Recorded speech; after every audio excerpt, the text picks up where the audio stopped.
இந்த படைப்பை நிகழ்வதற்கு முன்னால தொடங்குவதற்கு முன்னால அந்த பிரம்மம் எப்படி இருந்துச்சுங்க? நிர்குண பிரம்மன்னு சொல்றாங்க. நிர்குணம் அப்படின்னா குணங்கள் எதுவுமே வெளிப்படாத நிலைமைன்னு அர்த்தம். நிருனா இல்ல, குணம்னா குணமில்லாத ஒரு நிலையில அவர் இருக்கிறாரு. ஏன்னா ஏதோ ஒண்ணு தோணுனா அதுக்குன்னு ஒரு குணம் ஒண்ணு வந்துடும். உருவாகிடுச்சுன்னா அதுக்குன்னு ஒரு குணம் வந்துடும். இப்ப எதுவுமே உருவாகலன் போது அவர் மட்டுமே இருக்கும்போது எல்லா குணங்களும் எங்கேயோ இருந்து அவர் வாங்கி இல்லை. ஆனா குணம் செயல்படாத நிலையில அவரு அந்த பிரம்மம் இருந்தது. ஓகேவா? கிளியரா இருக்கா? சரி, இப்போ ஏற்கனவே நம்ம கொஞ்சம் பேசணும். அறிவு ஆணையிட்டால் இந்த இயக்க தத்துவம் வேலை செய்யுமா, இல்ல இயக்க தத்துவம் ஆணையிட்டால் அறிவு வேலை செய்யும் போது அறிவு தான் நிச்சயமாக பண்ணும். சரி, இப்ப இதுல யாரு சுப்பீரியர் யாரு இன்ஃபீரியர் அப்படின்னு கேட்டோம்னா என்ன சொல்ல முடியும்? ரெண்டு பேர்த்துல யார் பெரிய பலசாலி அல்லது பெரிய ஒரு உடையவங்க பலசாலின்னு பாத்தீங்கன்னா அறிவா இல்ல இயக்க தத்துவமா? இயக்க ஆற்றலாம். ரெண்டுமே ஈக்குவலா தான் முடியும். அறிவு மட்டும் வச்சு இயக்க ஆற்றல் இல்லைன்னா அது ஒண்ணுமே பண்ண முடியாதுங்க. அப்போ பிரம்மா என்ன செய்யறதுன்னா தனக்குள்ள இருக்கக்கூடிய ரெண்டுமே இணைந்துதான் செயல்பட்டாக வேண்டும். இங்க சபார்டினேட் இல்ல. அதாவது புருஷனுக்கு பிரகிருத்தியானவள் கீழ்படிந்து நடப்பவள் இல்ல. புரியுதுங்களா? ஆமா, ஒருங்கிணைந்து, அதாவது ஒத்து இது பண்ணி நடக்கிற தான் நடக்குது. ஏன்னா இப்ப ரெண்டையும் பிரிக்கவும் முடியாது. பிரிச்சுட்டா இது இல்ல அது இல்லைன்னு. எப்படி ஒரு காகிதம் இருக்கிறதோ, ஒரு பேப்பர் இருக்கு, அந்த பேப்பர் ரெண்டு பக்கம் இருக்கு, ரெண்டு பக்கத்தையும் நீங்க தனித்தனியா பிரிக்கணும்னா முடியவே முடியாது. இப்போ ஒரு காயின் இருக்கு, ரெண்டு சைடு இருக்கு, அதை பிரிச்சீங்கன்னா காயின் இல்லாம அது காயினோட வேல்யூ போயிடும். அப்போ இந்த புருஷாவையும் பிரகிருத்தியும் நீங்க தனித்து பிரித்து வைக்க முடியாது. இரண்டும் இணைந்தே இருக்கணும். அது செயல்படுகின்ற நிலையில இருந்தாலும் சரி, அல்லது செயலற்ற நிலையில் இருந்தாலும் ரெண்டும் இறைந்த ஆற்றல்களாக தான் இருக்குது. ஓகேவா? இப்ப படைப்புக்கு முன்னால அந்த பிரம்மத்துக்கு பேர் என்ன பிரம்மங்க? நிர்குண பிரம்மம். ஓகே. ஏதோ ஒரு காலகட்டம் அது மனித அறிவினால கணக்கிட முடியாது. எப்போ இந்த தொடங்கணும்னு டிசைட் பண்றது யாருங்க? ஏன்னா அறிவு முடிவு பண்ணணும்ல. அப்ப புருஷனுடைய அவருடைய மெய்யறிவானது ஒரு டிசைட் பண்ணுது. அப்ப அது தொடங்கணும். இப்போ குணம் இல்லாத நிலையில, இப்ப நீங்க குணம் இல்லாத நிலையில இருக்கீங்க அப்படின்னா உங்க மைண்ட் ஒர்க் பண்ணுமா?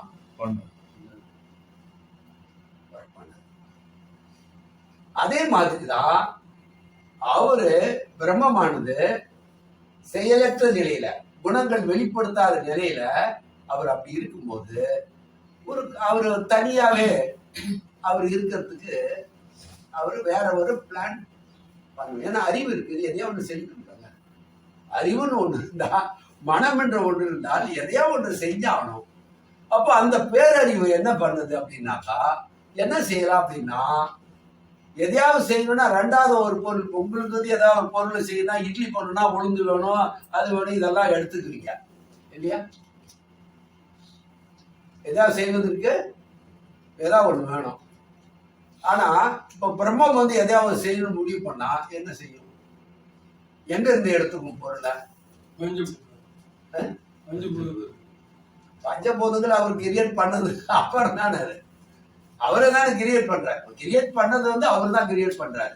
ஆனா கிரியேட் பண்றதுக்கு முன்னால எதையோ ஒண்ணு செய்யணும்னு நினைச்சாருல, அது செய்யணும்னு நினைச்சது பஞ்சபூதங்களா கிரியேட் பண்ணணும்னு நினைக்கிறார். ஒரு பூதங்களாக அவர் செய்யணும்னு நினைக்கிறாரு. ஓகே. ஆனா அவரு அந்த நிர்குண நிலையில இருந்து இப்ப செயல்படணும்னா முதல்ல, அதாவது நினைவற்ற நிலையில, இப்ப நீங்க சொன்ன நீங்க நிர்குண நிலையில இருக்கிறீங்க அப்படின்னா மனம் செயலற்ற நிலையில இருக்காங்க. அப்ப உங்களுடைய மனம் முதல்ல உணர்வு நிலைக்கு வந்தால்தான் அடுத்தது என்ன செய்யணும்னு யோசனை பண்ணுவீங்க. உண்மைதானே?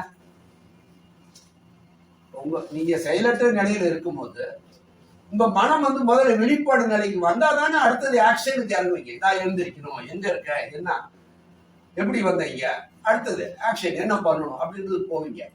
அப்போ இந்த பிரபஞ்ச இதுல பிரம்மத்தினுடைய நிலை, அந்த இந்த நிர்குண நிலை என்பது எந்த மாதிரினாக்கா மனம் செயலற்ற நிலையில, அவருடைய மைண்டு செயலற்ற நிலையில இருந்தது. அதனாலதான் அவருக்கு அந்த நிலைக்கு பேரு நிர்குணம் பேரு. இப்ப நிர்குணமானது குணமுடைய நிலைக்கு வந்தால்தான், அதாவது மனம் வந்து இப்போ செயலற்ற நிலைக்கு மனம் விழிப்பு நிலையை அடைந்தால் மட்டும்தான் எதையாவது நான செய்ய முடியும், இல்லையா? சரி, இப்ப இந்த விழிப்பு நிலைக்கு அவர் வரணும்னா அவராகவே முடிச்சுக்கணுமா? இப்ப நீங்க மயக்க நிலையில இருக்கீங்கன்னு வச்சுக்கல, மயக்கமா அடிச்சுட்டே உடனே நம்ம என்ன போறோங்க, ஹாஸ்பிட்டல் போயிட்டு உடனே யாராவது ஒரு உதவி வச்சு உடனே உங்களை விழிப்பு நிலைக்கு கொண்டு வர முயற்சி பண்றோம், இல்லையா? இப்ப அவர் உறங்கி கொண்டு இருக்கின்ற அந்த செயலற்ற நிலையில் இருக்கிறவரை அவர் நிலை வந்து இதுக்கு செயல்படுகின்ற ஒரு நிலை கொண்டு வரணும்னா யார் இருக்கிறாங்க? அவருக்குள்ள இருக்கிற அந்த இயக்க தத்துவம் மட்டும்தான் இருக்குது, வேற யாரும் இல்லை. சரியா? இப்ப அவர் குணம் இல்லாதவர்னு சொன்னோம்ல, குணமற்ற நிலையில நிற்குணம் சொன்னோம். இப்ப குணமா வரணும் அப்படின்னா அறிவுக்கு இந்த குணங்களை புகுத்தினாதான் டிஃபரெண்ட் ஐடியாஸ் வரும். எந்த குணங்களுமே இல்லை அப்படின்னா இந்த அறிவு என்பது செயல்படாத நிலையில தான் இருக்கும். குணங்களை சார்ந்துதான் அறிவு வந்து அதை பிளான் பண்ணணும். இப்ப என்ன பண்ணுது, பிரகிருதி என்பதுக்கு இன்னொரு 3 பகுதிகள். இப்போ வந்து பிரம்மத்துக்கு எத்தனை பகுதி இருக்குன்னு சொன்ன? 2 பகுதிகள். ஒண்ணு புருஷா பிரகிருதி அல்லது சிவம் சக்தி. இப்ப பிரகிருதி 3 பகுதிகளை உடையவராக இருக்காங்க. இதை நம்ம மேஸ்குலின் ஃபெமினின் ரெண்டாவது நம்ம வச்சுக்கோம், புரிஞ்சுக்கிறதுக்கு ஈஸியா புரிஞ்சுக்கணும். இப்ப இந்த பிரகிருத்தினுடைய இயக்க தத்துவம் என்பது பாத்தீங்கன்னா சத்துவ ரஜ தமோ. கேள்விப்பட்டிருக்கீங்களா? சத்துவ குணம், ரஜோகுணம், தமோ குணம். இந்த 3 குணங்களை தாங்க இந்த மொத்த பிரபஞ்சமே பல்வேறு வகையில பல்வேறு தோற்றங்கள்ல இந்த 3 வகையான குணங்கள் மட்டுமே இந்த பிரபஞ்சத்துல இயங்குது. இதுக்கு காரணம் என்னன்னா அந்த 3னுடைய மொத்த அந்த இதுதான் பிரகிருதி என்பது. அப்ப அந்த 3 குணங்களை உடைய அந்த ஆற்றலை தான் அறிவு தன்னோடு வைத்திருக்கிறது. இப்போ உறக்க நிலையில் இருக்கக்கூடிய இந்த அறிவை, மனதை விழிக்க வைக்கணும்னா இப்போ குணங்களை குணம் ஒன்று வந்து ஆக்டிவேட் ஆனதான் நீ வந்து பின்னாடி ஏதோ ஒரு குணம் வரும். இப்போ உறங்கி கொண்டு இருக்கிறவன நாம ஒரு கட்டை எடுத்து ஓங்கி அடிச்சு எழுப்போமா, இல்ல மெதுவா பூ மாதிரி தொட்டி எழுப்போமா? எப்படி எழுப்போம்? குரல் கொடுத்து எழுப்போம். குரல் கொடுப்போம். இப்ப நம்மளுக்கு குரல் இருக்குது, அங்க இருக்காங்க, யாருக்கு குரல் இல்லையா? அப்போ இந்த குணத்தை அங்க தூண்டி விட வேண்டும். ஓகேவா? இந்த இடம் வந்து நீங்க கொஞ்சம் புரிஞ்சுக்கிறதுக்கு கொஞ்சம் ஹார்டா இருக்கலாம் ஒருவேளை. ஆனா புருஷா என்பது மெய்யறிவாற்றல் என்பதும், பிரகிருதி என்பது 3 குணங்களுக்கு சொந்தமான ஒரு பகுதி என்பது வச்சு. இப்போ உணர்வுக்கு வரணும்னா முதல்ல விழிப்பு வரணும். அப்படின்னாக்கா இது வந்து எந்த விழிப்பு நிலை என்பது ரொம்ப மென்மையான ஒரு பகுதி. நீங்க இயக்க ஆரம்பிக்கும் போது அந்த மென்மைத்தன்மை வந்து கொஞ்சம் ஒரு கடினத்தன்மை பெற்றோம் இயக்கம் என்பது ஆரம்பிக்கும் போது. புரியுதுங்களா? அப்போ இந்த 3 குணங்கள்ல இந்த சத்துவ குணம் என்பது என்னன்னா மென்மையானது, சாந்தமான ஒரு குணத்தை தருது. ரஜோகுணம் என்பது சுறுசுறுப்பாக இயங்கக்கூடியது. தமோ குணம் என்பது இயக்கமற்ற மந்த நிலையில இருக்கும். இந்த 3 குணங்களை இப்போ அவரை விழிப்பு நிலை கொண்டு வரணும்னா எந்த குணத்தை வந்து பிரகிருதி முதல்ல பிரயோகிச்சிருப்பான்னு நினைக்கிறீங்க? சொல்லுங்க, சொல்லுங்க. எந்த குணத்தை பிரயோகப்படுத்தி புருஷனை அவர் வந்து கான்சியஸ் கொண்டு வந்தார். தமோ குணத்தையா, ரஜகுணத்தையா, சத்துவ குணத்தையா, எது ரொம்ப ஒரு புத்திசாலித்தனமான இதா இருக்கும்? ஒரு ஆழ்ந்த உறக்கத்தில் இருக்கிறவங்களை எழுப்புறதுக்கு சாஃப்டான ஒரு இதை பயன்படுத்தணுமா, இல்ல துருதுருப்பான ஒரு இதை ஒரு மெத்தடை பயன்படுத்தணுமா, இல்ல வந்து மந்தமான ஒரு இதை வந்து பயன்படுத்துவீங்களா? சத்துவ குணத்தை மட்டும்தான் நீங்க முதல்ல உபயோகப்படுத்தணும். ஏன்னா அதுதான் ரொம்ப சாஃப்ட். உறங்கி கொண்டிருக்க ஒரு குழந்தை இருக்கு வச்சுங்களேன், அது மெதுவா தடையை கொடுத்து மெதுவா எப்படி பண்ணணுமோ அது மாதிரி அங்க இப்போ இந்த நிர்குண நிலையில இருக்கக்கூடிய பிரம்மம் என்பது எவ்வளவு பெருசு அப்படின்றது ஏற்கனவே பார்த்தோம். இந்த பிரபஞ்சம் எவ்வளவு பெருசுன்னு அதுவே இந்த படைக்கப்பட்ட பகுதினா அவருடைய எல்லை என்பது நமக்கு தெரியவே தெரியாது. அப்போ அவ்வளோ பெரிய நிர்குணமாக செயலற்ற நிலையில் இருந்த ஒன்று செயலுக்கு வருது அப்படின்னா இங்க ஒரு கேள்வி என்னன்னா, அந்த அந்த பிரம்மம் எவ்வளோ பெரிய எல்லை உடையதோ, ஏதோ ஒன்றான எல்லை உடையது நமக்கு தெரியாது. ஆனா ஏதோ ஒன்று ஒரு அது எல்லையை உடையதுன்னு சொல்றது தப்பு முதல்ல. ஆனா அதுக்குன்னு ஒரு பரிணாம இது இருக்குது. அப்போ அந்த நிர்குணம் முழுவதுமே விழிப்படைந்து கொண்டதா படைப்பின் பொழுது படைப்பதற்காக, அல்லது அந்த நிர்குண பிரம்மத்தினுடைய பகுதியிலிருந்து ஒரு சிறு பகுதி மட்டும் இதுக்கு ஆளாக இருந்தா? சிறு பகுதி சொல்லுங்க. ஏன்னா படைப்பை நிகழ்த்தணும் அப்படின்னு பிரம்மா வந்து முடிவு பண்ணியாச்சு. பிரம்ம முடிவு பண்ணிடுது. இப்ப அந்த பிரம்மம் வந்து இதுல முழுசும் நிர்குண பிரம்மம் எவ்வளவு பெருசாக இருந்ததோ அவ்வளவு பெருசும் இதுல ஈடுபடுதா, இல்ல அந்த நிர்குணத்தினுடைய ஏதோ ஒரு சிறு பகுதி மட்டும் இதுக்கு ஆளாகிறதா? ஒரு சிறு பகுதி, ஒரு சிறு பகுதி தான். ஏதோ கருத்து முழுசும்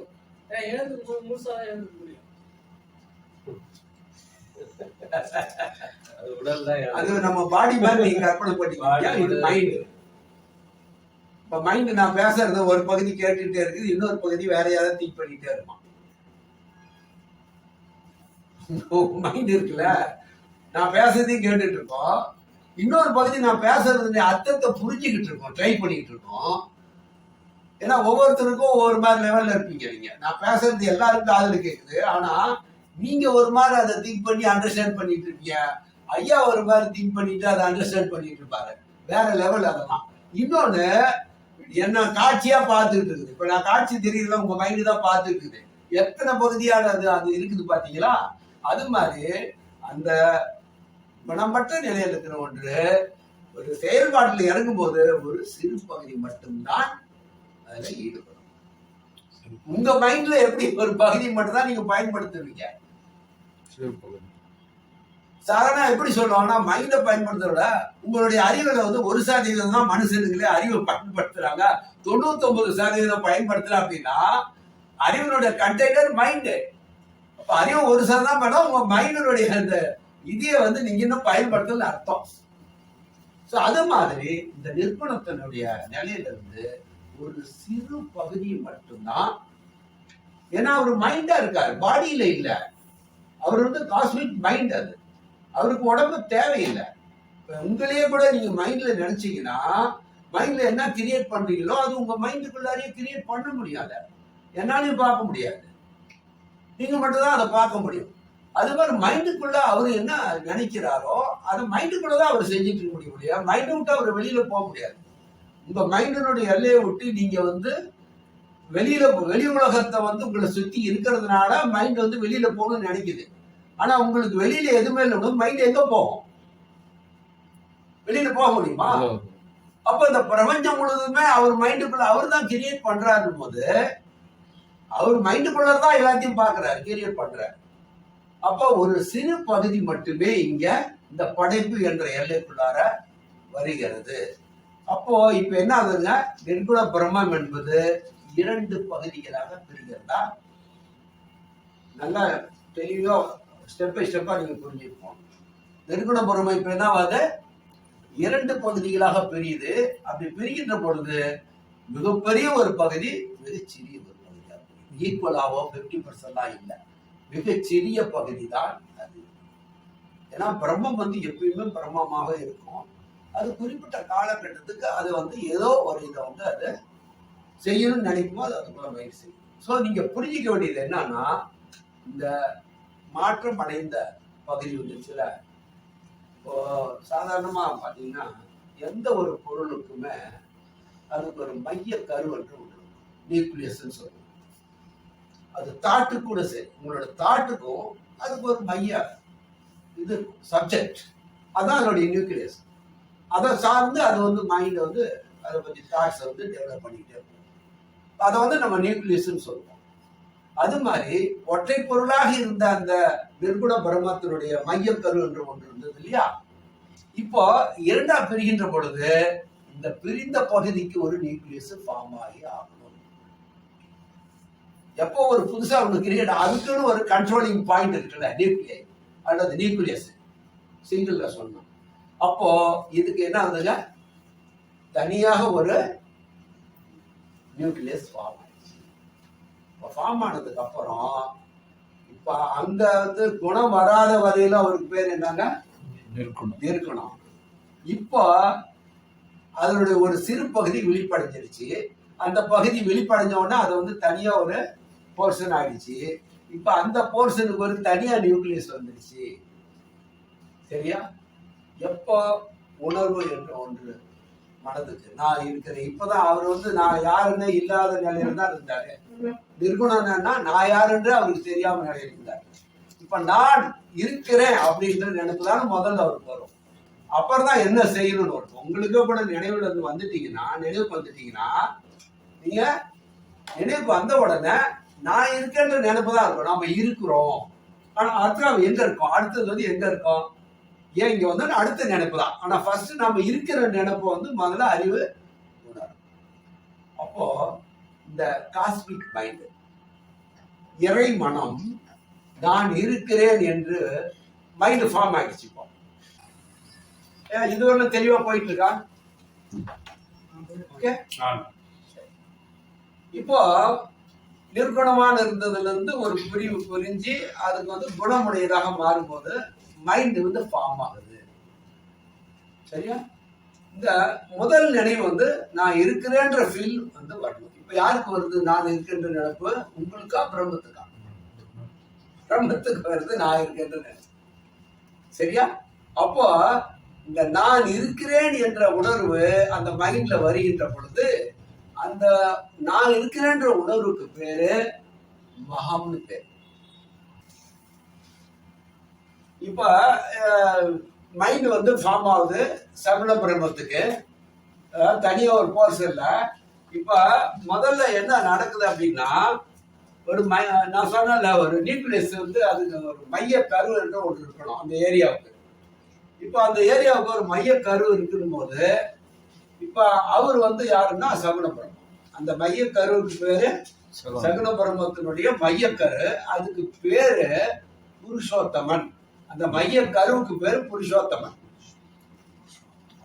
எழுதிங்க. இது நம்ம மைண்ட், ஹியூமன் மைண்டை பத்தி நான் பேசுறது. பட் இங்க ஒரு பேரு இந்த மைய கரு புருஷோத்தமன்.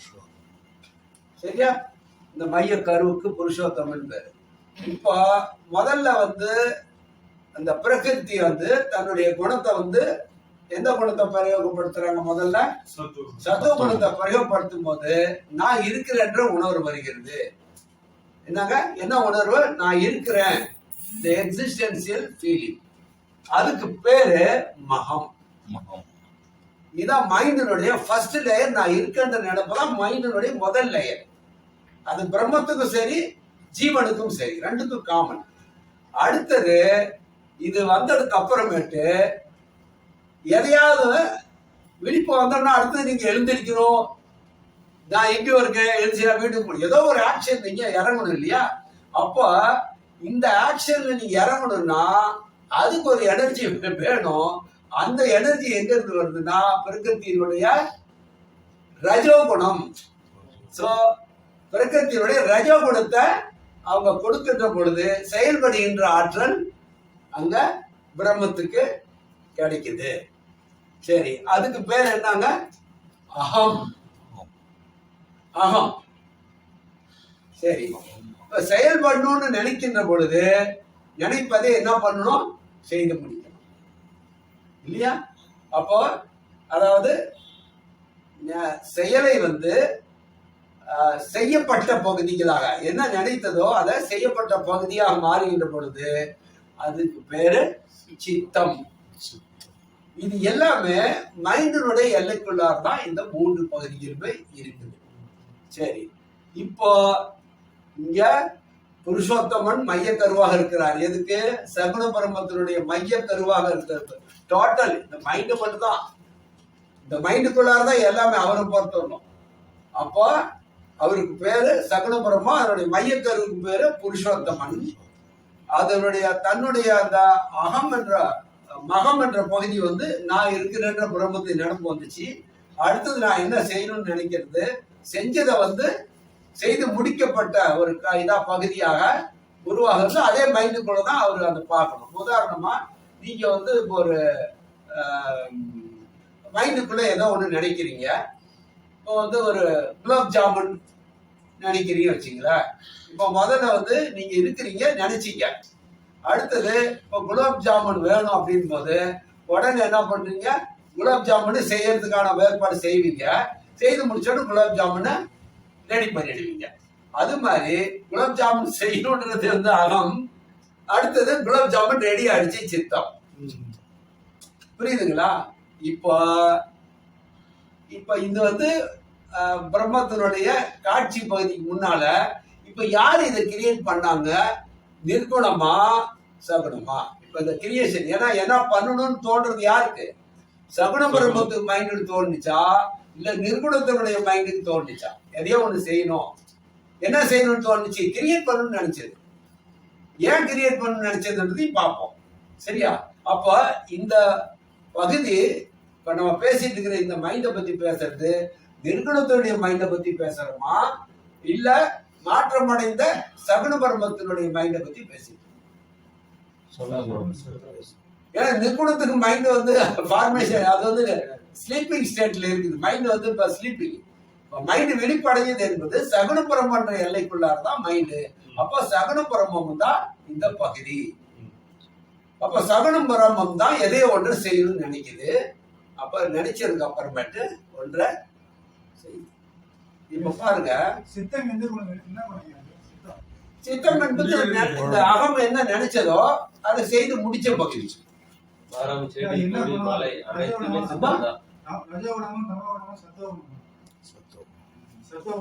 இல்ல இல்ல, அடுத்தது குணமா? அது ரஜோ, இது தமோ குணம். ஏன்னா இது சத்துவ குணம், இது ரஜோ குணம். ரஜோ குணத்தை பிரயோகப்படுத்தும் போது ஆக்ஷன் ஏன்னா அதனுடைய வேலையை சுறுசுறுப்பா இயங்குவதுதான் ரஜோகுண தன்மை. நீங்க சுறுசுறுப்பா இயங்குறா ரஜோகுணம் உங்ககிட்ட டாமினேஷனா இருக்குன்னு அர்த்தம். எதுவுமே செய்யாம அப்படியே ஒண்ணுமே புறப்படாம அப்படியே மந்தமா என்ன பண்ணலாம் ஏது பண்ணலாம் அப்படியே உட்காந்துருந்தா அப்ப உங்க மைண்டுக்குள்ளார என்ன ஒர்க்கு தமோ குணம் ஒர்க் பண்ணிட்டு இருக்குன்னு அர்த்தம். அமைதியா சாந்தமா எந்த ஒரு பிரச்சனையும் இல்லாம அப்படியே ஒரு மனம் அமைதியா இருக்குன்னா அது சத்துவ குண நிலையில நீங்க இருக்கீங்கன்னு அர்த்தம். சரி ஓகே, நல்லா ஞாபகப்படுத்தினீங்க. சித்தம் என்பது எந்த மனம்? எந்த மனத்தினுடைய பகுதி? தமோ குணம். இப்ப பாருங்க, இப்ப இந்த 3 குணங்கள் எப்படி படிப்படியாக பிரகிருத்தினுடைய குணங்கள் பிரயோகப்படுத்தி, ஏன்னா செயல்படும் போது 2 பேருமே செயல்பட்டாங்க. அப்ப குணம் செயல்படும் போதுதான் அறிவாற்றலுக்கான வேலையை ஏற்படுது. சரியா? இப்ப இந்த நிலையில வரும்போது இப்ப சித்த பகுதி என்பது நினைத்ததை செய்து முடிக்கப்பட்ட பகுதியா மாறணும். இப்ப பிரம்மம் என்ன முடிவு பண்ணிச்சு? என்ன செய்யணும்னு நினைச்சது? சகுன பிரம்மம் என்ன செய்யணும்னு நினைச்சது பாத்தீங்கன்னா, இப்ப நீங்க உங்களை கொண்டு போய் ஏதோ ஒரு தீவுங்க, மிகப்பெரிய ஒரு தீவு இருக்காது அல்லது ஒரு மிகப்பெரிய ஒரு கிரகம் இருக்கும். நம்ம யாரு மேல உயிர்கள் வாழல ஒண்ணுமே இல்லை. ஆனா உங்களை கொண்டு போய் உங்களுக்கு வேணுங்கிறதெல்லாம் உயிர் வாழ்வதற்கு தேவையானதெல்லாம் உங்களுக்கு கொடுத்துட்டு அங்க விட்டுட்டு வந்துடுறோம்னு வச்சுக்கோங்க. உங்களுக்கு தனியா யாருமே கிடையாது அங்க. எவ்வளவு நேரத்துக்கு உங்களால அங்க இருக்க முடியும்? ஏதோ ஒரு கிரகம் இருக்குன்னு வச்சுக்கல, ஒரு தனி இடம், அந்த இடத்துல உங்களை தனியா விட்டுட்டு வந்துட்டாக்கா எவ்வளவு நேரம் தாக்கு பிடிப்பீங்க? கொஞ்ச நேரம் கூட தாக்கு பிடிக்க முடியாது. அது 4 மாசம் வருஷம் கணக்கான அவர் எவ்வளவு நேரம் சாகுறது தான் டைம். சாகுறவரும் ஒருத்தர் இருக்கலாம், ஆனா அந்த சூழ்நிலை இருக்கும் போதுதான் தெரியும், கற்பனையில பார்க்க முடியாது. ஒருத்தருக்கு வந்து ஒரு பிரச்சனை வருதுன்னா அந்த பிரச்சனையை பத்தி ஈஸியா நம்ம கமெண்ட்ஸ் கொடுத்துடலாம். அந்த பிரச்சனையில இருக்கிறோட அதாவது தெரியும் அது எப்பேற்பட்ட பிரச்சனை இருக்குது, அது அதுக்கு மேலே முடியுமா முடியாதான்றதெல்லாம். ஆகவே பிராக்டிக்கலா நம்ம பேசும்போது, லாஜிக்கா பேசும்போது, ஒருத்தர் அந்த மாதிரி ஒரு இடத்துல யாருமே இல்லை, துணைக்கு கூட பேச்சு துணைக்கு யாருமே இல்லைன்ற ஒரு இடத்துல நீ இருந்தீங்கன்னா உங்களால வாழ முடியும். வாழ்க்கை உயிர் வாழ்வதற்கு தேவை எல்லாமே இருக்கிறதாக வச்சுக்குவோம். 100 வருடங்கள் வரணும் நீங்க வாழ்வதற்கு எல்லாமே இருக்கிறதா வச்சுக்குவோம். ஆனால் உங்களுக்கு அது பிடிக்குமா, வாழ முடியுமா? எந்த ஒரு மாற்றமும் இல்லாத, எந்த ஒரு இதுவுமே இல்லாம, ஒரு சேஞ்சே எதுவும் இல்லாம எவ்வளவு நாள் இருக்க முடியும் போது, ஒரு ஹியூமன் மைண்டினுடைய நேச்சருக்கு அது முடியாத போது, எல்லாமே எதை வேணாலும் செய்ய முடியும் அப்படின்ற மைண்டு எதையாவது ஒண்ணு செஞ்சணும்னு தோணுமா தோணாதா? என்ன மைண்டுன்னு ஒன்று இருந்தா எதாவது செய்யணும்னு தோணுங்க. இதுன்னா அது கடவுளுக்கு அப்படி தோணுமா அவசியமா அப்படின்றதெல்லாம் இல்லை. மைண்டுன்னு ஒன்று இருந்தா அதுக்கு ஒரு என்டர்டைன்மெண்ட்னு ஒன்று கட்டாயமா இருக்கணும். மைண்டு இல்லாதப்ப நீங்க தூங்கிட்டே இருக்கீங்கன்னா கோமாள 25 வருஷம் கூட இருந்தாலும் உங்களுக்கு தேவை அது இருக்காது இல்லையா? அப்ப அவர் என்ன செய்யணும்னு நினைச்சாருன்னா, இப்ப நீங்க ஏதாவது செய்யணும்னா ஏதாவது ஒண்ணு செய்யறதுக்கு ஏதாவது ஒரு பொருளோ ஏதோ ஒண்ணு தூக்கிட்டு வந்து ஏதோ ஒன்று பண்ணிட்டு இருப்பீங்க. ஏன்னா உங்களுக்கு எல்லாம் உங்களுக்கு வெளியில இருக்குது எல்லாத்தையும் கொண்டு வந்துருக்கீங்க. அவருக்கு வெளியில ஒண்ணுமே இல்லையா, எல்லாமே அதுதான், அவரா தான் இருக்கிறாரு. அப்போ அவருக்கு வெளியில ஒண்ணுமே இல்லை, அவருக்குள்ளார இருக்கிறது வேற ஒண்ணுமே இல்லை. இப்ப எதை வச்சு எதாவது பண்ணுவாங்க? படைப்புக்கு முன்னாள் நம்ம பார்த்துதான் போனோம். பஞ்சபோதங்கள்லாம் கிரியேட் ஆனிச்சுன்னு எப்படி வரிசையா பார்த்தோம். அதுக்கு முன்னால ஒண்ணுமே இல்லைன்னு போது அவர் இன்னும் படைப்பை கிரியேட் பண்ணாத நிலைக்குள்ளதான் இப்ப இருக்கிறோம். அப்ப எதாவது பண்ணணும் போது எதாவது பண்ணுவதற்கு 2வது ஒரு பொருள் வேணுமே. அவரை விட்டா வேற ஒரு பொருள் இல்லையே. இருக்கிறது ஒரே ஒரு இயக்க தத்துவம் மட்டும்தான். அது வந்து நினைக்கிறத செய்வதற்கான ஆற்றல், அது ஒரு எனர்ஜி. அப்ப என்ன பண்றாருன்னா, தன்னைய அவர் நானு ஒரு சிங்கிளா இருக்க என்னையும் நான் இன்னும் மல்டிபிள் பண்ணிக்கிட்டு நியூக்ளியஸ் தான் அவருடைய இது. அப்போ நியூக்ளியஸ் என்ன நினைக்குது, அந்த அவர் நியூக்ளியஸ் அகம் என்ன நினைக்கிறாருன்னா, தன்னையே அது இதை பிரிச்சுக்கிட்டு அது கூடிய நாம எங்கேஜா இருக்கலாம். இது என்ன பண்ணும் அதை என்ன பண்ணும், அதுக்கான இதை வந்து இவர் திட்டமிடுதல் அவர்கிட்ட தான் இருக்குது. என்னென்ன திட்டப்படுறாரோ அது மாதிரிலாம் அங்க ப்ரோக்ராம் பண்ணிக்கலாம் நம்ம. ஆனா அவருக்குள்ளதான் பண்ணி ஆகணும். 2வதா ஒரு ஸ்டஃப் இல்லை, 2வதா ஒரு பொருளை கொண்டு வந்து அவரால் எதுவுமே பண்ண முடியாதுன்றத தெளிவா புரிஞ்சுங்க. அப்போ அவர் ஏதாவது ஒரு பண்ணணும்னா தனக்குள்ள இருக்கிற ஒன்றியதான் அவரு பாகங்களாக பிரிச்சு அவரு தன்னை அதுக்கு என்ன மாதிரி ஒரு கேம் வந்து ப்ரோக்ராம் பண்ணலாம். இது ஒரு கேம் ப்ரோக்ராம் பண்றாரு. இதைதான் நம்ம என்ன சொல்றோம், இந்த கேம் தான் லீலான்னு சொல்றோம். இறைவன் ஆடுகின்ற இந்த விளையாட்டுக்கு பேருங்க லீலா. சரியா? அப்போ அவர் என்ன லீலான்னா தன்னையே அவர் என்ன இதா பிரிக்கிறாரு. அப்போ எப்படி ப்ரோக்ராம் பண்றாங்கிறது தான் இந்த என்டையர் கிரியேஷன். என்னன்னா என்ன திட்டமிடுதல் சொன்னா, அவர் வந்து தன்னை வந்து இயங்குகின்ற ஒரு தனித்தனி வடிவங்களாக பார்க்கணும்னு நினைக்கிறாரு. இயக்கமற்றா வெறும் மைண்டு மட்டும் இருக்கிற மாதிரி இருக்குதுல்ல. ஆனா அதே மைண்டுக்கு ஒரு பாடியை கொடுத்து அது எப்படி எல்லாம் அது இயங்கணும், அது இஷ்டத்துக்கு விட்டா அது என்னென்னலாம் பண்ணுன்ற மாதிரிலாம் பண்ணி அதுக்கு ஒரு டிஸ்கிரிப்ஷன் கொடுத்து அந்த மாதிரிலாம் பண்ணி நம்ம பார்த்துட்டு இருக்கலாம் அப்படின்றது அவர் பிளான் பண்றாரு. இதை வேடிக்கை பார்க்கறது தான் அவருக்கு பொழுதுபோக்குன்னு நினைக்கிறாரு. கிரியேஷன் வந்து ஏன்னா படைக்கப்பட்ட உயிர்கள் எல்லாமே அது வந்து தனித்தனே இயங்குற மாதிரிதான் நமக்கு தெரியுது. ஆனா அது எல்லாமே நமக்கு வந்து நீங்க வெளியில இருக்கீங்க, நான் வந்து உங்களுக்கு வெளியில இருக்கிறேன். ஆனா அவரை பொறுத்தவரை நம்ம மைண்டுக்குள்ளாரே எல்லாமே கற்பனை காட்சிகளாவே பார்த்துட்டு இருக்கிறாரு. ஏன்னா அவரை விட்டு வெளியில வேற ரெண்டாவது ஒரு இடமே கிடையாதுன்னு போது இது வந்து அண்டர்ஸ்டாண்ட் பண்ணிக்கிறதுக்கு ஒரு மாதிரி என்னோ மாதிரி இருக்கிற மாதிரி தோணும். பட் இதான் ரியாலிட்டி, இதான் ரியாலிட்டி. அப்போ அவர் என்ன பண்றாருன்னா தன்னையே வந்து தனித்தனியா பிரிச்சு தனித்தனியா ஈகின்ற ஒண்ணு கொடுக்கணும் போது அவர் வந்து தன்னுடைய நியூக்ளியஸினுடைய தன்மை வேறு, அவருடைய மைண்டோட தன்மை வேறு. ஆனா மனமுடையதாக ஒவ்வொன்றும் தனித்தனியா கிரியேட் பண்ணணும் போது அவர் என்ன நினைக்கிறாருன்னா அது இயங்குகின்ற ஒரு பொருளாக செயல்படுகின்ற வடிவங்களாக கொடுக்கும் போது வடிவத்தை உருவாக்கணும். மனதுக்குள்ளாரியே நீங்க நினைச்சிட்டு இருக்கிறது வேறு, தாட்ஸ்ன்றது வேறு. ஆனா எதையா ஒரு வடிவமாக உருவாக்கணும்னு நினைக்கும் போது இந்த வடிவத்துக்கான அந்த ஒரு மூலப்பொருள் உண்டு. அந்த வடிவத்தை செய்வதற்கு ஏன்னா இப்ப ஒரு காட்சிக்குரிய ஒரு பொருளாக அவர் வந்து தன்னுடைய மைண்டுக்குள்ளே பார்க்கிற ஒரு பொருளாக ஒரு கிரியேட் பண்ணணும்னு நினைக்கும் போது அப்ப அந்த வடிவமைப்பதற்கான அந்த மூலப்பொருளுக்கு அவர் என்ன பிளான் பண்ணார்னா பஞ்சபூதங்களை முதல்ல உருவாக்கணும்னு திட்டமிடுறாரு. அப்ப எதுல இருந்து எதை உருவாக்க முடியும்? ஏன்னா இதுல இருந்து அடுத்த உண்மை அதிநுட்பமான நிலையில அவர் இருக்கிறார். யாரு? பிரம்மம், அவருடைய மனம். இப்ப அவர் மைண்டுக்குள்ள இருந்து இன்னொன்னு வந்து கிரியேட் பண்ணி இண்டிவிஜுவலா தனித்தனியா ஈக்கிற மாதிரி கொண்டு வரணும், வடிவங்களை உருவாக்கணும்னு நினைக்கிறாரு, வடிவமுடையதாக பார்க்கணும்னு நினைக்கிறாரு.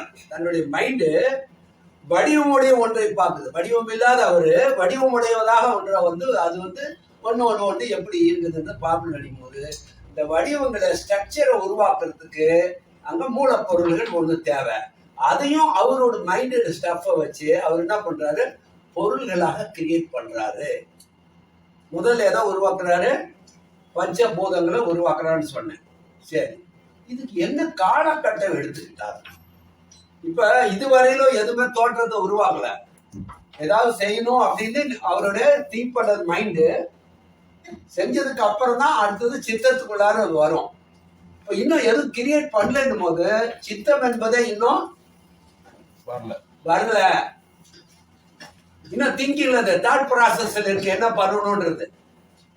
இது எத்தனை வருஷம் எடுத்துக்கிட்டாரு, எத்தனை நாள் எடுத்துக்கிட்டாரு யாராலையும் சொல்ல முடியாது. ஏன்னா ஒரு மாற்றத்துக்கு பின்னாலையும் மனிதனுடைய கணக்குப்படி அது கோடிக்கணக்கான ஆண்டுகளுக்கு அப்புறம் தான் சின்ன சின்ன மாற்றங்களே ஏற்படும். அதை நம்ம இப்ப கிரியேஷன்ல பார்ப்போம்ல வீடியோ, அதுல பார்த்தா தெரியும் ஒரு மாற்றத்துக்கு எத்தனை மில்லியன் ஆண்டுகள், எவ்வளவு பில்லியன்ஸ் ஆண்டுகளுக்கு அப்புறம் இந்த மாற்றங்கள் ஏற்பட்டது. சின்ன சின்ன மாற்றங்கள்லாம் கூட அவ்வளவு காலகட்டத்துக்கு அப்புறம் வந்துச்சு. அப்ப அது வரையிலும் இந்த ஒன்றை உருவாக்காத வரையிலும் தாட் ப்ராசஸ்லயும் இருக்கும் போது அந்த தோற்றம் என்பது வரல. இன்னும் பிராக்டிக்கலான தோற்றம் வராம தான் இருக்குது. ஒரு கட்டத்துக்கு அப்புறம் அப்ப அந்த இடைப்பட்ட காலம் இருக்குல்ல, தோற்றம் வந்து உருவாக்கணும்னு நினைச்சப்ப கூட பாத்தீங்கன்னா எடுத்த உடனே ஆகாயம் என்ற ஒன்று வரல. இவர் நினைச்சதுக்கோ ஆகாயம் ஒன்று அந்த ஃபார்ம் ஆகிறதுக்கு நடுவுல ஒரு கேப் இருக்கு பாருங்க. இந்த கேப்புக்கு ரெண்டு பகுதிகள் உடையதா இருக்கு. இது ஒன்று நாதான் பேரு. இப்ப இந்த மூன்று குணங்கள் ஒன்றாக சேருது. என்னென்ன குணங்கள்? அவருடைய குணங்கள் வந்து ஃபர்ஸ்ட் வந்து சத்துவ குணம், அப்புறம் ரஜ குணம் ஆச்சு, நான் வந்து ஏதாவது செய்யணும்னு, அடுத்தது தமோ குணம். சரி, இப்ப இந்த குணம் வந்து அவருக்கு உருவாக்குறது யாரு? இந்த குணத்தை வந்து ஒன்னா உருவாக்குறது யாரு? அவரு கூட பிரம்மத்து கூட இருக்கிற பிரகிருதி. இங்க நிர்குணத்துக்குள்ள மட்டும்தான் பிரகிருதி இருந்துச்சு, சகுன பிரம்மத்துக்கு ஏரியாக்குள்ளார வரல அப்படின்னு இல்ல. அப்படிலாம் இல்லை. நீங்க அதே நிர்குணத்தை இன்னும் 10 துண்டுகளாக பிரிச்சாலும் ஒண்ணுக்குள்ளாரையும் ஈக்குவலான புருஷாவும் இருப்பாங்க, பிரகிருதி இருப்பாங்க. நல்லா ஞாபகம் வச்சுங்க. இந்த பாயிண்ட் நினைவுல வச்சுக்கணும். நீங்க இப்போ ஒரு சிறு பகுதி வந்து சகுனமா பிரிஞ்ச மாதிரி இன்னும் எத்தனை சகுன பிரம்ம பகுதிகளாக அது பிரிஞ்சாலும் சரி, அந்த ஒவ்வொரு பிரிவுக்குள்ளாரையும் ஈக்குவலான வேல்யூ, குறைவு இல்லாத, இதை விட அது குறைஞ்சது அதை விட குறைஞ்சதுன்னா சொல்லவே முடியாது. புரியுதுங்களா? சோ அப்ப இந்த மூன்று குணங்களும் சேர்கின்ற பொழுது என்ன நடக்குது அப்படின்னா ஒன்றுக்கொன்று ஈக்குவலான குணங்களை உடையது அல்ல. ஏன்னா இது ஒரு குணம் உடையது, அது ஒரு உடையது. இந்த மூணுமே என்ன மாதிரி நேச்சர் அப்படின்னா மூன்றுமே மோதி கொள்ளுகின்ற நேச்சரை உடையது. ஒன்றுக்கொன்று ஃபைட்டிங் நேச்சர், பிலிகரண்ட் ஃபோர்சஸ் அப்படின்னு சொல்றாரு பாபா. அப்ப இந்த மூன்றுமே ஒன்றுக்கொன்று மோதுகின்ற பொழுது இப்போ தமோ குணத்தினுடைய இது இருக்குது இல்லையா, இப்போ ஒரு குறிப்பிட்ட லெவலுக்கு மட்டும்தான் மகத்தை வந்து சத்துவ குணத்தை பிரயோகப்படுத்தினாங்க, விழிக்க வைக்கிறதுக்கு மட்டும்தான். அடுத்தது செயல்பட தூண்டுவதற்கான இது வந்து அடுத்த குணம். அடுத்தது இப்போ வேணா இதுக்கப்புறம் பாத்தீங்கன்னா அந்த செயல் நடைபெற்று இருக்கும் ஒன்றுக்குள்ளாரியோ இந்த தமோ குணத்தினுடைய நேச்சர் என்னன்னா உங்களை எப்பயுமே என்னவா வச்சிருக்கணும், மந்தமா செயல்பட முடியாத நிலைக்கு உங்களை கொண்டு போகணுன்றத. இங்கதாங்க ப்ரோக்ராம் நல்லா தெரிஞ்சுக்கணும். என்ன ப்ரோக்ராம்னா என்ன, இப்ப யார் யாருக்குள்ள ரெண்டே ரெண்டு பார்ட்னர் தான், ஒண்ணு புருஷா இன்னொன்னு பிரகிருதி. இவங்க ரெண்டு பேருக்குள்ளார ஒரு அக்ரிமெண்ட், ஒரு கேம்னா அது வந்து என்ன ரெண்டு ஃபோர்ஸ் தான் இருக்கு, ஒன்னு அறிவாற்றல் இன்னொன்னு இயக்க தத்துவம். அப்ப இந்த ரெண்டு பேருக்குள்ளார ஒரு ரூல்ஸை வந்து ஃபார்ம் பண்ணணும் இல்லையா, இது ஒரு இது பண்ணிக்கணும். அப்ப அந்த ரூல்ஸ் படி என்ன அப்படின்னா, நான் வந்து அறிவால வந்து நான் வந்து இந்த அறிவை பயன்படுத்தி நான் வந்து அடுத்தடுத்துக்கு போயிட்டே இருப்பேன். நீ என்ன வந்து அறிவே வேலை செய்யாத அளவுக்கு என்ன வந்து முன்னால முடிஞ்சவர்கள் என்ன ஜெயிக்கணும். இதுல யார் ஜெயிக்கிறாங்க, என்னுடைய அறிவை வந்து நீ வந்து செயல்படாத வேலைக்கு கொண்டு போறியா, இதுல யார் ஜெயிக்கிறது, அறிவு ஜெயிக்குதா இல்ல உன்னுடைய இந்த மூன்று குணங்கள் ஜெயிக்குதா அப்படின்றதுதான் கேம்.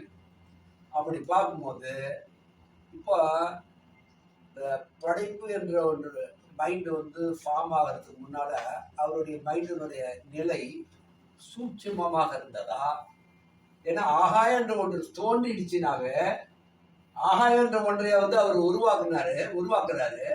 இப்போ ஆகாயம் என்ற ஒன்று வந்து மைண்டுக்குள்ள ஃபார்ம் ஆயிடுச்சுன்னா இப்போ ஆகாயத்தை விட அந்த ஃபார்ம் ஆகிறதுக்கு முன்னால இருந்த அவருடைய மைண்ட் வந்து நுண்மையானதா இல்ல ஆகாயம் நுண்மையானதா? முன்னாடி இருக்கு. அப்ப ஆகாயம் என்பது ஜடமா. இப்ப கேம் பாருங்க, இவர் வந்து என்ன வந்து நான் வந்து இதே நிலையில தான் இருப்பேன், என்ன வந்து நீ வந்து ஜடமாக முடியாதுன்னா, பட் இந்த ஆக்ஷனை கொடுத்த உடனே பிரகிருதி என்ன பண்ண உன்ன ஜடமாக்கிட்டு தான் போயிட்டு இருப்பேன் தான் அங்க அவங்களுடைய.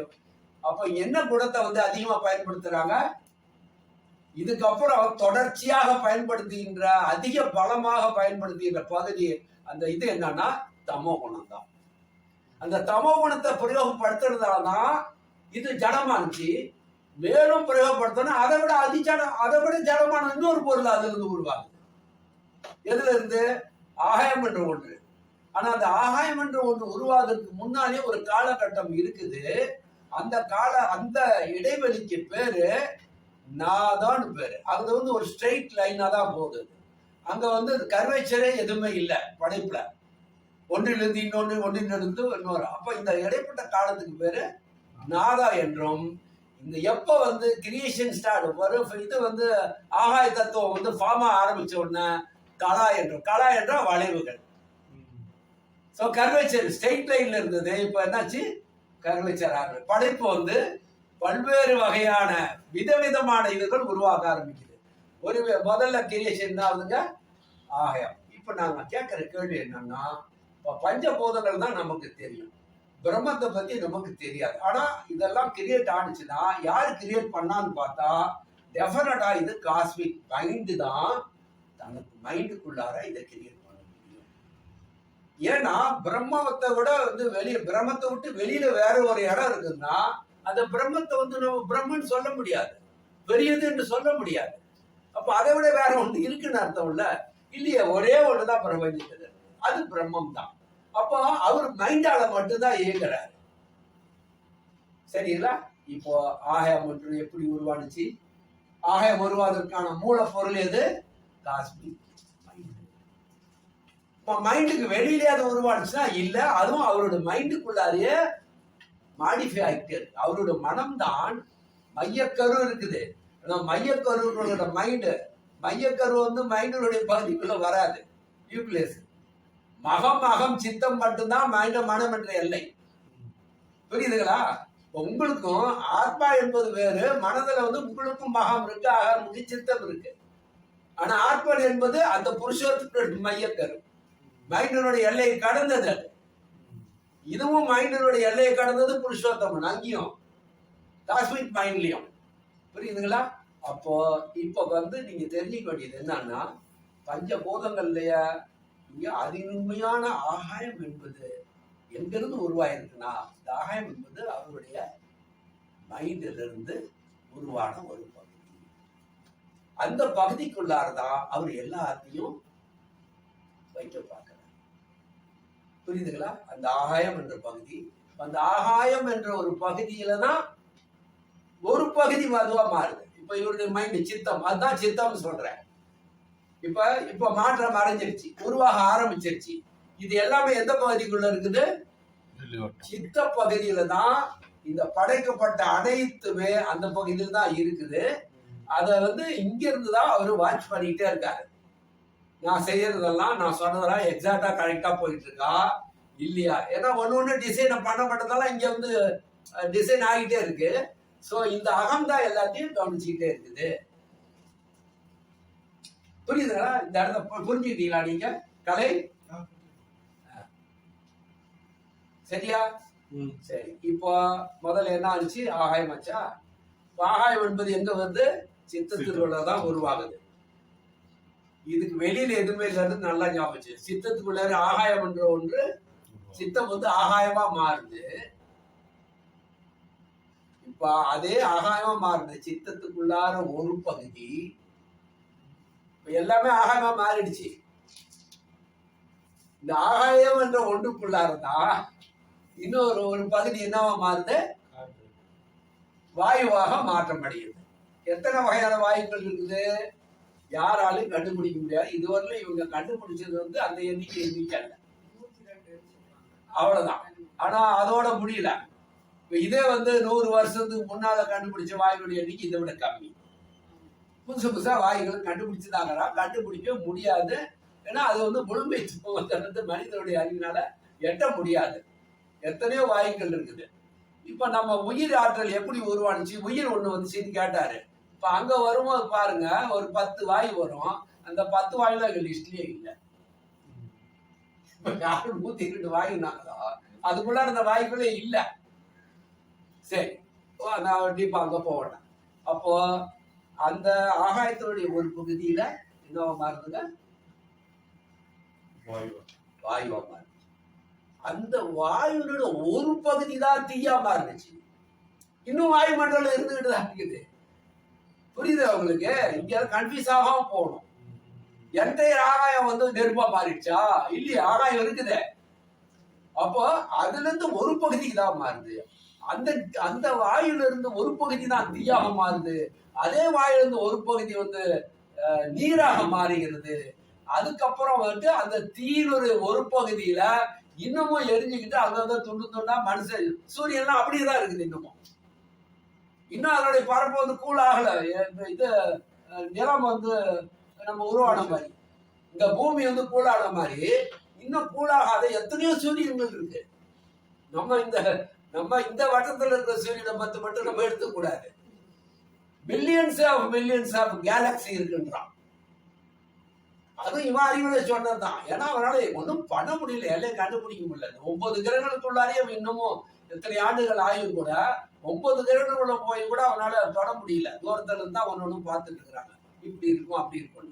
ஓகே, சரி. அப்போ இப்ப சகுன பிரம்மத்தினுடைய அந்த சித்த பகுதிக்குள்ளாரதான் ஆகாயம் இருக்கு.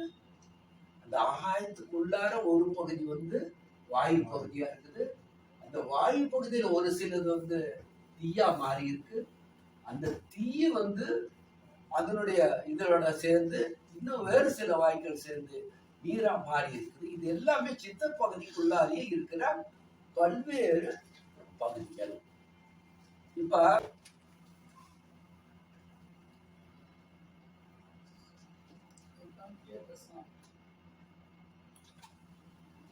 கோடிக்கணக்கான கேலக்சிகள் உருவாகுது. அதை வந்து நம்ம மில்கிவே கேலக்சின்னு சொல்றோம். அந்த வெடிச்சு செதர்ல இருந்து ஒரு பகுதி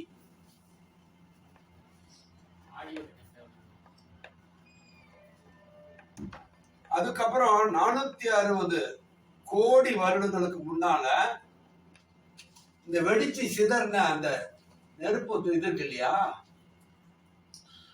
வாயு வந்து எரிய ஆரம்பிக்குது ஒரு பகுதியில. அவ்வளோ பெரிய இது எரிஞ்சிட்டு இருக்கும்போது அது வந்து வெடிச்சு சிதறுதுன்னு சொல்றாங்கல்ல. எப்படி வெடிக்கும், யாரு வெடிக்கிறது? ஏன்னா நம்ம சும்மா வெடிச்சது அப்படின்னு போயிட்டு இருக்கக்கூடாது. இதுக்கு பின்னால என்ன இருக்குன்றதா நம்மளுடைய கேள்விய. நம்ம டாபிக்கே அதுதான். அப்போ ஒரு செயல் ஒண்ணு நடக்கணும், அடுத்த கட்டத்துக்கு அடுத்து மூவ் ஆகணும். இந்த ப்ரோக்ராம்ல வந்து அடுத்தடுத்த ஸ்டெப் என்னன்றத டிசைன் பண்றது யாரு? அவர் தான், the cosmic mind. அந்த பரமாத்மன் புருஷோத்தமன் தான் டிசைன் பண்றாரு அந்த கேமே. எந்த இதுல வரும்போது நீ என்னவா வரணும், அதுவா நான் என்னவா மாறி நான் தப்பிப்பேன், மறுபடியும் என்ன இப்படி பண்ணா அடுத்து நான் எப்படி தப்பிச்சு போவேன், இதுதான் கேள்வி. இப்போ எரிஞ்சிட்டு இருக்கிற அந்த அந்த ஒன்று இருந்து இப்ப எதனால வந்து அது வெடிக்குதுன்னா, இங்க உங்களை பின்னாலேயே துரத்திட்டு வர்றது யாரு? பிரகிருத்தினுடைய எந்த ஆற்றல்? தமோகுண ஆற்றல். அது உங்களை என்னவா பண்ணணும்னு நினைக்குது? ஜடமா இருந்தாக்கா, அதாவது உங்களுடைய அழுத்தமானது உங்களை எழுந்திருக்க முடியாத அளவுக்கு உங்களை வந்து அது இயக்கமற்ற.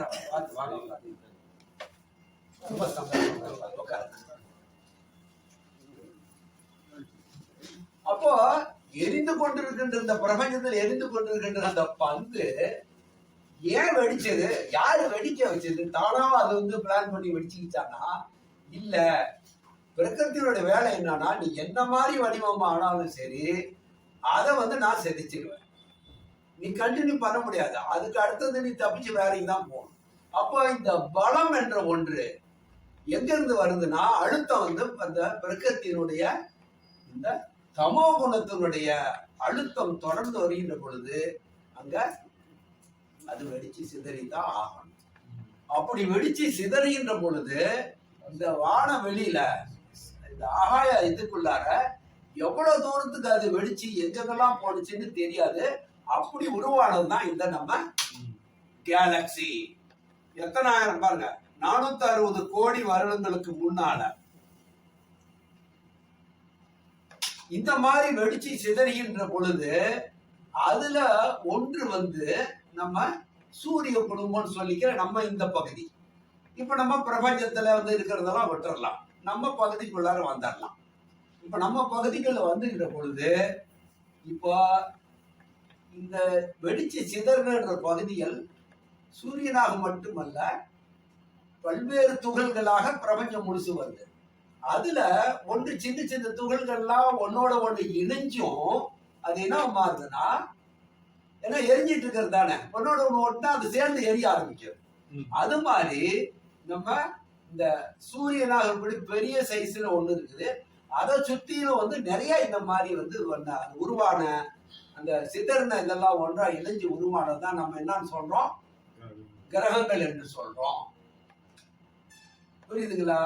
அப்போ அந்த மாதிரி இருக்கின்ற பொழுது இப்ப பூமியும் அப்ப எரிஞ்சு எல்லாமே எரிஞ்சுதான், சூரியன் எரிஞ்சிட்டு இருக்கிற மாதிரி எல்லாமே எரிஞ்சு கொண்டு இருந்தது. பட் இங்க என்ன நடக்குது அப்படின்னா, இந்த ஏரியாக்குள்ளார, எந்த ஏரியாக்குள்ளார, நம்மளுடைய இந்த சோலார் சிஸ்டத்துக்கு உள்ளார தனித்தனி சோலார் சிஸ்டம் வந்து உருவாக்குது. யார் இந்த தனித்தனி சோலார் சிஸ்டம் உருவாக்குறது? யார் இதுக்கு பிளான் பண்ணது? இப்போ 9 கிரகங்களுடைய இருக்கிறோம், அதுக்கு நடுவு மையத்தில் வந்து சூரியன் தான் அதுக்கு வந்து நடுவு மையத்துக்கு எல்லாருக்கும் வந்து அது எனர்ஜி வந்து ஒளியை கொடுத்துட்டு இருக்கோம், வெப்பத்தை கொடுத்துட்டு இருக்கோம். யாராவது பிளான் பண்ணாதானே நடக்கும். என்ன பார்த்தீங்கன்னா, யாராவது ஒரு பிளான் பண்ணாம அதுவா சொந்தமா அது ஃபார்ம் பண்ணிக்கிற அளவுக்கு அதுக்குன்னு சொந்த அறிவு கிடையாது. எரிந்து கொண்டிருக்க ஒரு நெருப்பு சொந்த அறிவு இருக்கு. அப்போ இதையெல்லாமும் டிசைன் பண்றதும் பிளான் பண்றதும் அந்த ஒரே ஒரு அறிவு ஐடியா, காஸ்மிக் இறைமனம் என்று சொல்றோம். இதான் அந்த பாறைகள்லாம் வந்து ஒன்னோட ஒண்ணு மோதி அந்த இது ஃபார்ம் ஆகுது இல்லையா, சூரியனை சுத்தி கிரகங்கள் ஃபார்ம் ஆகுது.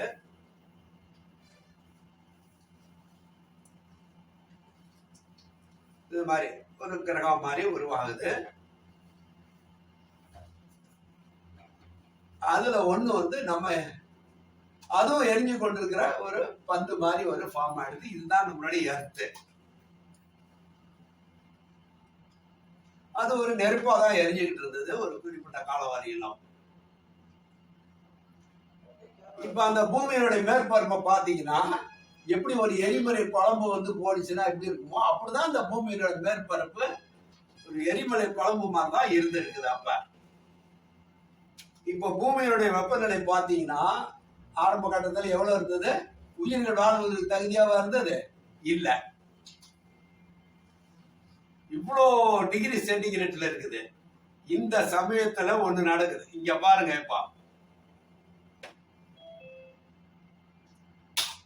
இப்ப இந்த பெரிய பெரிய எரிக்கற்கள் மாதிரி கீழே விழுது பாருங்க. இது என்னன்னு பாத்தீங்கன்னா இதுவும் வந்து வானவெளியில எங்கேயோ வெடிச்சு சிதறக்கூடிய ஒன்று. ஆனா இது என்னன்னா நெருப்பு கல் இல்ல, இது வந்து ஐஸ் கட்டி. இது என்னங்க? ஒரு ஐஸ் கட்டினா இமயமலை பெருசுது. ஏன்னா அவ்வளவு பெருசா இருந்தது. இப்ப அது ஒன்று உருவாகுது. இப்ப இது வந்து எப்ப ஃபார்ம் ஆச்சு? நெருப்பு வந்ததுக்கு அப்புறம் இப்ப இதனுடைய இது வந்து உருவாகுது. இந்த வான மண்டலத்துல அவ்வளவு பெரிய இது என்னாச்சுன்னா அது வந்து எரிந்து கொண்டு இருக்கிற குழம்பு இல்லாம அது குளிர்ந்து இருக்கக்கூடிய ஒரு பெரிய பெரிய ஐஸ் மலைகள் போல இந்த எரிந்து கொண்டிருக்க பூமி மேல வந்து எல்லாம் விழுது. இது ஒரு நாள்ல நடக்கல, 2 கோடி ஆண்டுகள். எத்தனை? நியர்லி 2 கோடி ஆண்டுகள் இந்த எரிந்து கொண்டிருக்கின்ற நீர் நிலப்பரப்பல இதெல்லாம் வந்து விழ விழ விழ மேற்பரப்புலாம் என்னாச்சு? மெல்ட் ஆகி தண்ணி வந்து தேங்க ஆரம்பிச்சோன்னா ஒரு குறிப்பிட்ட காலகட்டத்துக்கு அது வந்து எவாபரேட் தான் ஆகும். ஆனா மில்லியன் ஆண்டுகளுக்கு தொடர்ந்து இதே மாதிரி வந்திருக்கும் போது மேற்பரப்புல என்னாச்சு? குளிர ஆரம்பிச்சது, தண்ணி என்ன பண்ணுச்சு? தேங்க ஆரம்பிச்சது. இதுல பெரிய ஒரு விஷயம் என்ன அப்படின்னா இந்த பலமாக எல்லாம் அந்த பூமியை நோக்கி எல்லாம் விழும்போது இந்த விழுகின்ற பகுதியெல்லாம் மிகப்பெரிய பள்ளங்கள் உருவாகுது. மிகப்பெரிய ஏன்னா அவ்வளவு பெரிய இது வந்து அந்த பூமியில வந்து மோதுகின்ற பொழுது அதனுடைய மோதல்ல அடியில வந்து மேற்பரப்பு வந்து குளிருது. எத்தனை ஆண்டுகள்? மில்லியன்ஸ் ஆஃப் ஆண்டுகள் வந்து தொடர்ந்து இப்படிதான் நடந்து. அப்போ இது குளிர்வதற்கு எவ்வளவு காலங்கள் எடுத்திருக்கு? எரிந்து கொண்டிருக்கின்ற இவ்வளவு பெரிய பூமியுடைய நிலப்பரப்பு இது குளிரணும்னா அது சாதாரண ஒரு வருஷம் நடக்கக்கூடிய விஷயங்கள் நமக்கு தெரியும். அப்போ இது எதுக்கோ அவர் தயார் பண்றாரு. எதுக்கு? ஏன்னா அவருடைய பிளான் என்ன? குட்டி குட்டியா வடிவுகளை உருவாக்கி அது போலதான் நம்ம டைம் பண்ணணும்னு அவரு நினைச்சாரு. அப்போ அந்த மாதிரி வாழ்வதற்கு அவரு இடத்த அவர் தயார் பண்றாரு பிளான் பண்ணி. புரியுதுங்க உங்களுக்கு? சோ அது காஸ்மிக் மைண்ட் தான் இத்தனையா மாறுது. மாறுவதற்கான பொருள் வேறு ஒன்றுமே இல்லை. அவரே தான் இத்தனை வடிவங்களாக பிரகிருதி என்ற அந்த 3 குணங்களை வைத்துக் கொண்டு இத்தனை வடிவங்களாக மாறிக்கொண்டே வருவது யாரு? புருஷோத்தமன் தான். அப்போ இந்த நிலைமைக்கு வந்ததுக்கு அப்புறமேட்டு பூமியினுடைய பரப்பு என்ன ஆகுதுங்க? மேற்பரப்பு வல்லமை. அது எப்படி ஆகுதுன்னா ஏன்னா இது ஏற்கனவே ஒரு உருண்டை வடிவான ஒரு ஃபார்மேஷன் ஆயிடுச்சு எல்லாமே. இப்ப நடுவுல பல்லானவனா இது எப்படி ஆயிடுச்சுன்னா பாக்கிறதுக்கு ஒரு பெரிய உலகமே ஒரு கிண்ணம் மாதிரியும் அந்த கிண்ணத்துக்கு நடுவுல தண்ணி தேங்கி நிக்கிற மாதிரி. அப்போ கடல் வந்து ஆரம்பத்தில் எப்படி இருந்துச்சுங்க? பூமி தோன்றிய தண்ணி தேங்கினதுக்கு அப்புறம் ஒரு கிண்ணத்துக்குள்ள கிண்ணம் போலதான் இந்த பூமியினுடைய பரப்பு இருந்துச்சு. சரியா? சரி, இப்போ ஒரு கேள்வி, அறிவியல் கேள்விதான். இப்போ இவ்வளோ பெரிய கிண்ணம் மாதிரி ஆகி இவ்வளோ தண்ணி தேங்கி நின்னா அடியில ஏற்கனவே உள்பக்கத்துல எரிஞ்சிட்டு இருக்கிற நெருப்பு, மேல இருக்கிற அழுத்தம் என்ன நடக்கும்? மிகப்பெரிய ஒரு உள்ள இருந்து பெரிய ஒரு வெடிக்கின்ற ஒரு இது உருவாகும். இந்த பிரஷர் எரிஞ்சிட்டு இருக்கிற இது இருக்குதுங்க. உள்ள வந்து எரிஞ்சிட்டு இருக்குது. மேல வந்து இவ்வளோ பெரிய ஏரியாவில வந்து முழுசுமே தண்ணியா வந்து உள்ள தேங்கி நின்று இருக்கும்போது ஒரு பந்து கிண்ண மாதிரி இருந்த அந்த பூமியினுடைய இது அடியில ஏற்கனவே எவ்வளோ ஆழத்துக்கு வந்து இருக்குது. மேற்பரப்பு எத்தனை? சுமார் ஒரு 30 கிலோமீட்டர் ஆழத்துக்கு இருக்குமா? அதிகபட்ச கடலுடைய ஆழம் பாத்தீங்கன்னா அவ்வளவுதான். ஆனா அதுக்கு எல்லாரும் எவ்வளவு இருக்குது, இந்த பூமியினுடைய இது பாத்தீங்கன்னா விட்டத்தை பாத்தீங்கன்னா அவ்வளவு கிலோமீட்டர் தூரம். அப்ப அதுக்குள்ள எரிஞ்சு கொண்டிருக்க இந்த குழம்பானது அதுக்குள்ள வந்து வெடிச்சு அது என்ன ஆகுதுன்னா பண்ணும்போது இந்த குழிவாக இருந்த இந்த கிண்ணமான இருக்கிறது என்ன ஆகுதுங்க, உள்ள இருக்கிறது மேல வருது, மேல இருக்கிறது அப்படியே அதனுடைய ஷேப்பை சின்ன பின்னமா ஆகும்போது அந்த ஏற்கனவே இந்த நிலையில தண்ணி எப்போ தேங்கி நின்றுச்சோ அப்ப தண்ணிக்குள்ளார என்ன வந்து உருவாக ஆரம்பிச்சது, பாசம். இப்ப பாருங்க ஆகாயம் இருக்கா, நெருப்பு இருக்கா, வாயு இருக்கா, நெருப்பு இருக்கா, நீர் வந்துடுச்சா, ஹீட் எனர்ஜி இப்ப அங்கேயே இருக்குது, இடத்துக்குள்ளாரே ஹீட் எனர்ஜி கிடைக்குது. இப்ப இந்த தட்பவெப்ப சூழ்நிலை இந்த 5 பஞ்சபூதங்களுடைய சூழ்நிலை ஒன்றா வருகின்ற பொழுது இப்ப என்ன நடக்குது, குறிப்பிட்ட ஒரு ப்ரொபோர்ஷனேட்ல விகிதாச்சாரத்துல நல்லா கவனம் வச்சுக்கணும். இந்த 5 பஞ்சபூதங்கள் நம்மளை சுத்தி இருந்தாலும் ஒரு குறிப்பிட்ட விகிதாச்சாரங்கள்ல ஒன்றோடு ஒண்ணு அது இணைகின்ற பொழுது அங்க என்ன நடக்குதுன்னாக்கா ஒரு தனியான ஒரு ஒண்ணும் எப்போ வந்து இணையுதோ அப்ப தனி நியூக்ளியஸ் ஃபார்ம் ஆகும். இது சயின்ஸ். ஒரு பொருள் அதுக்குன்னு ஒரு மைய பகுதி சென்டர் பாயிண்ட், அதுதான் அதை பேலன்ஸா வச்சுக்கூடிய பகுதி. அப்போ ஒன்னொன்னுக்குள்ளாரையும் அது மாதிரி ஒரு இந்த மைய பகுதி உருவாகின்ற பொழுது இப்ப அங்க என்ன ஆகும்னா அங்க உயிராற்றல் என்ற ஒன்று உருவாகுது.